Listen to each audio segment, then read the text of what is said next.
Listeners, have you ever felt a chill run down your spine while walking through a historical place? A sense that you're not entirely alone? That perhaps unseen eyes are watching you, unseen ears listening to your every word. That's the feeling that pervades Intramuros, the ancient walled city within the heart of Manila. It's a place where the past isn't just remembered, it's lived. Imagine, if you will, the sun setting over the imposing walls of Intramuros, casting long shadows that dance and intertwine with the encroaching darkness. The air grows heavy with the weight of centuries, filled with the whispers of history and the echoes of lives lived. This is where Maria, a young woman with a thirst for knowledge and a heart full of dreams, found herself drawn. Maria, like many of us, was captivated by the allure of Intramuros. Its cobblestone streets, its grand old churches, its imposing forts, they all speak of a time long gone, a time of Spanish galleons and colonial grandeur, of revolutionaries and martyrs. But beneath the surface of this historical beauty lies a deeper, more enigmatic truth. Intramuros, you see, is not just a place of history, it's a place of mystery. Now, finding affordable housing in a city like Manila is like finding a needle in a haystack, especially in a historic district like Intramuros. So, when Maria stumbled upon an apartment for rent at a price that seemed too good to be true, she couldn't resist. 20,000 pesos below market value. It was a steal. Of course, her friends warned her, their voices laced with concern. "Are you sure about this, Maria?" they'd say. "That rent is suspiciously low. There must be something wrong with the place." But Maria, young and eager to experience life within the historic walls, brushed aside their worries. She signed the lease, packed her bags, and moved into her new abode, her heart filled with excitement and anticipation. The apartment itself was modest, a small space with a view of the magnificent Manila Cathedral. Imagine waking up every morning to the sight of that architectural marvel, its spires reaching towards the heavens, its bells echoing through the centuries. However, Maria's initial excitement soon gave way to a sense of unease. The first night in her new apartment was unsettlingly quiet. The usual city noises, the honking of jeepneys, the chatter of passers-by, the distant strains of karaoke, were muted, replaced by an almost suffocating silence. It was as if the very walls were holding their breath, waiting for something to happen. As Maria lay in bed, her mind drifted back to her childhood, to the stories her grandmother used to tell her. Stories of mythical creatures that roamed the Philippines, of aswangs with their insatiable hunger for human flesh, of mischievous duendes that played tricks on unsuspecting mortals, and of restless spirits that lingered in the places where they had once lived and died. Maria had always dismissed these stories as folklore, mere figments of her grandmother's imagination. But now, alone in the eerie silence of her Intramuros apartment, she couldn't help but wonder if there might be some truth to them after all. And then, it began. A soft whisper, barely audible, seemed to emanate from the walls around her. At first, Maria thought she was imagining things, the product of an overactive imagination fueled by her grandmother's tales. But the whispers persisted, growing louder, more insistent. They seemed to swirl around her, voices from another time, speaking in a language she couldn't quite understand. Now, listeners, imagine yourself in Maria's position, alone in a strange apartment, surrounded by whispers from the unseen world. What would you do? Would you cower under the covers, hoping the voices would simply go away? Or would you, like Maria, be drawn to the mystery, compelled to uncover the truth behind those ghostly whispers? Maria, bless her curious soul, chose the latter. Night after night, she strained to listen, trying to decipher the whispers, to make sense of the fragmented words and phrases that reached her ears. She began to pick up snippets of meaning, words like "lost remember Isabella." Who was Isabella? And what was her connection to this old apartment?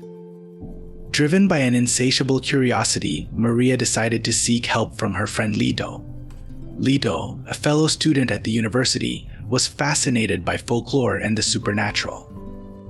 He was the kind of guy who knew all the local legends, who could tell you the difference between a manananggal and a tikbalang, who could recite ancient chants and rituals. Maria knew he was the perfect person to consult about her strange experience. When Maria told Lito about the whispers, his eyes lit up with excitement. He was intrigued, captivated by the mystery. Intramuros is a hotbed of paranormal activity, he explained. It's no surprise that spirits might linger there, their stories intertwined with the very fabric of the place. Lito, eager to investigate, agreed to visit Maria's apartment. Together, they delved into the history of Intramuros, researching its past, poring over old maps and documents, searching for any clues that might shed light on the mysterious whispers. They discovered that the apartment building had once been a grand colonial home, belonging to a wealthy Spanish family. Could the whispers be connected to the former residents of the house? As they sat in Maria's apartment, the sun dipping below the horizon, casting long shadows across the room, Lito suggested a bold plan. "We need to communicate with these spirits," he said, his voice hushed with excitement. "We need to invite them to reveal themselves." Maria, despite her initial apprehension, agreed. She was determined to uncover the truth, to understand the whispers that haunted her nights. And so, as the clock struck midnight, they prepared for a ritual, a seance designed to contact the spirits that resided within the walls of the apartment. They gathered candles, placing them in a circle on the floor. The flickering flames cast an eerie glow, illuminating the room with a dancing, ethereal light. Lito began to chant, his voice low and rhythmic, invoking the spirits to make their presence known. The air crackled with anticipation, the silence broken only by Lito's chanting and the soft crackle of the candle flames. Maria closed her eyes, focusing on the whispers that seemed to grow louder, more insistent. And then she saw her. A woman, ethereal and translucent, materialized before her inner eye. She was dressed in a flowing white gown, her long black hair cascading down her back. Her face was pale, her eyes filled with a deep sadness. This, Maria knew, must be Isabella. The spectral figure pointed towards a small, unassuming cupboard in the corner of the room. Then, just as quickly as she had appeared, she vanished, leaving Maria with a lingering sense of sorrow and a burning curiosity. "The cupboard," Maria exclaimed, her voice trembling with excitement. She pointed to the cupboard. Lito, his eyes wide with anticipation, urged her to investigate.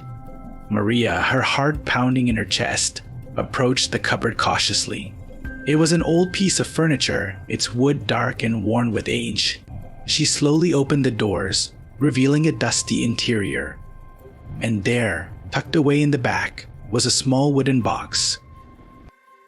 With trembling hands, Maria retrieved the box and brought it back to the circle of candles. She carefully lifted the lid, revealing a collection of letters tied together with a faded ribbon. The letters, written in elegant script on yellow parchment, were dated back to the late 19th century. They were signed Isabella. As Maria and Lito began to read the letters, a story unfolded before them, a story of love, loss, and betrayal. Isabella, it turned out, was the daughter of the wealthy Spanish family who had once owned the house. She had fallen in love with a young Filipino revolutionary, a man who fought for his country's freedom from Spanish rule. Their love was forbidden, a dangerous liaison that threatened to tear both families apart.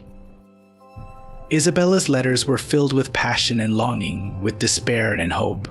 She wrote of secret rendezvous, of stolen moments of happiness, of the constant fear of discovery. She described her lover's courage, his unwavering dedication to the cause of freedom, and her own struggle to reconcile her love for him with her loyalty to her family. But the story did not have a happy ending. Isabella's final letter was unfinished, cut short abruptly. Her lover had been captured and executed by the Spanish authorities, and Isabella, heartbroken and despairing, had disappeared without a trace. Her fate remained a mystery, lost to the mists of time. As Maria and Lito read the last letter, a profound silence fell over the room. The whispers had ceased, replaced by a sense of peace and closure. Isabella's story, hidden for so long, had finally been revealed. Her spirit, restless and yearning for recognition, could finally find rest. Maria, deeply moved by Isabella's story, felt a connection to this woman from the past, a woman who had loved and lost, who had defied convention and paid the ultimate price. She realized that Isabella's story wasn't just a tale of the past, it was a reflection of the enduring human spirit, the power of love to transcend even death. And it was a stark reminder that the walls of Intramuros held more than just stones and mortar. They held memories, emotions, and the lingering essence of lives lived. Maria and Lido, their hearts heavy with the weight of Isabella's story, decided to share her letters with a local historian, ensuring that her tale would be preserved, her memory honored. They felt a sense of responsibility, a duty to give voice to the woman who had whispered from beyond the veil. And as the days turned into weeks, the whispers in Maria's apartment gradually faded away. The restless spirit of Isabella, having found solace in the rediscovery of her story, seemed to find peace at last. The apartment, once filled with an unsettling presence, now held a quiet tranquility, a sense of history gently resting within its walls. But the impact of Isabella's story lingered in Maria's heart. It had challenged her skepticism, opened her mind to the possibilities that lay beyond the realm of the ordinary. She had learned that the past was not merely a collection of dates and events, but a living tapestry woven with the threads of human experience, love, loss, and resilience. And this, dear listeners, is where we find the true power of stories. They connect us to the past, to the people who came before us, to the experiences that shaped our world. They remind us that we are all part of a larger narrative, a continuous flow of life that stretches back through the centuries. Maria's story, shared with all of you through this podcast, has sparked a wave of responses, a chorus of voices sharing their own encounters with the unexplained, their own brushes with the mysteries that lie just beyond our grasp. It seems that many of you, like Maria, have felt the touch of the past, the whisper of the unseen. And that, dear listeners, is what makes Stories Philippines podcast so special. It's a platform for sharing, a space where we can come together to explore the mysteries that surround us, to delve into the depths of Filipino folklore and the supernatural. It's a community of storytellers united by a shared curiosity and a fascination with the unknown. So, if you have a story to tell, a strange encounter, a chilling experience, or even just a lingering question about the world beyond our senses, don't hesitate to share it with us.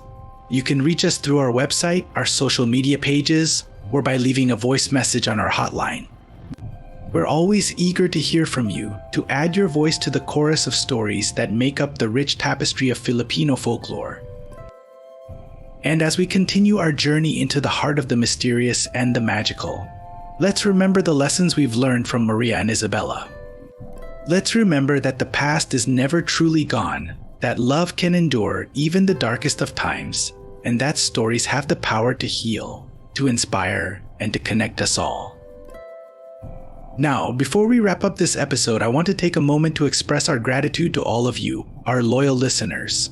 It's your support that keeps this podcast going, that allows us to continue sharing these fascinating tales from the Philippines and beyond. If you enjoy what we do, please consider supporting us through our Patreon page or by leaving a review on your favorite podcast platform. Every little bit helps us to keep the stories coming. And speaking of stories, I'm curious listeners, have you ever had an experience that made you question your beliefs, that blurred the lines between the real and the unreal? Have you ever felt the presence of the past, the touch of the unseen? Share your stories with us, and let's explore the mysteries of the Philippines together. Until next time, this is Alex, your host, signing off and wishing you all a safe and spooky journey through the world of the unknown.